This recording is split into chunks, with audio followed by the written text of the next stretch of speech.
One needs to somehow give them an inspiration for something that will be more naturally more exciting. So that's sort of something that comes from within, because if it's not from within, it's not going to work. It's imposed from above. It's sort of something that becomes reminiscent too much of a system that I witnessed growing up collapsing, and I don't want to see that again.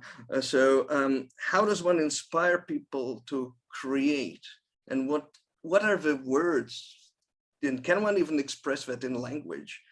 Should one think about music a little bit more? What do we have as resources? What do you think? Well, for one thing, comparative studies, like the Graeber book that I mentioned, suggest at least that what you described, the race for power, is a characteristic of European civilization, which after all is a civilization that arose in a corner of northwest Europe at a time when the major centers of civilization were in China and India.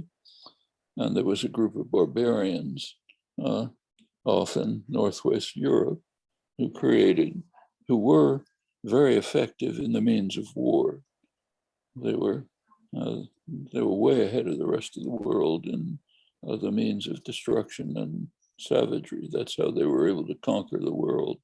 But it's a very special civilization. It includes Russia as well, which expanded and has become the dominant world system. But is that human nature?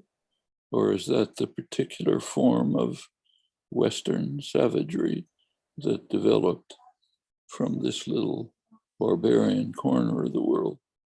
I think that's worth thinking about. Another very interesting book about this, if you want to look into it, is a book by a great historian, William Polk, died recently. It's called Crusaders and Jihadis.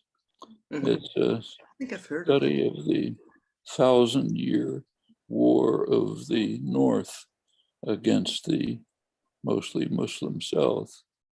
It's a very revealing book.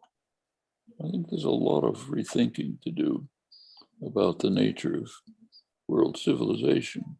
A lot of what we take to be human nature is a particular form of social and cultural organization that developed in Europe, in what was then a very backward area.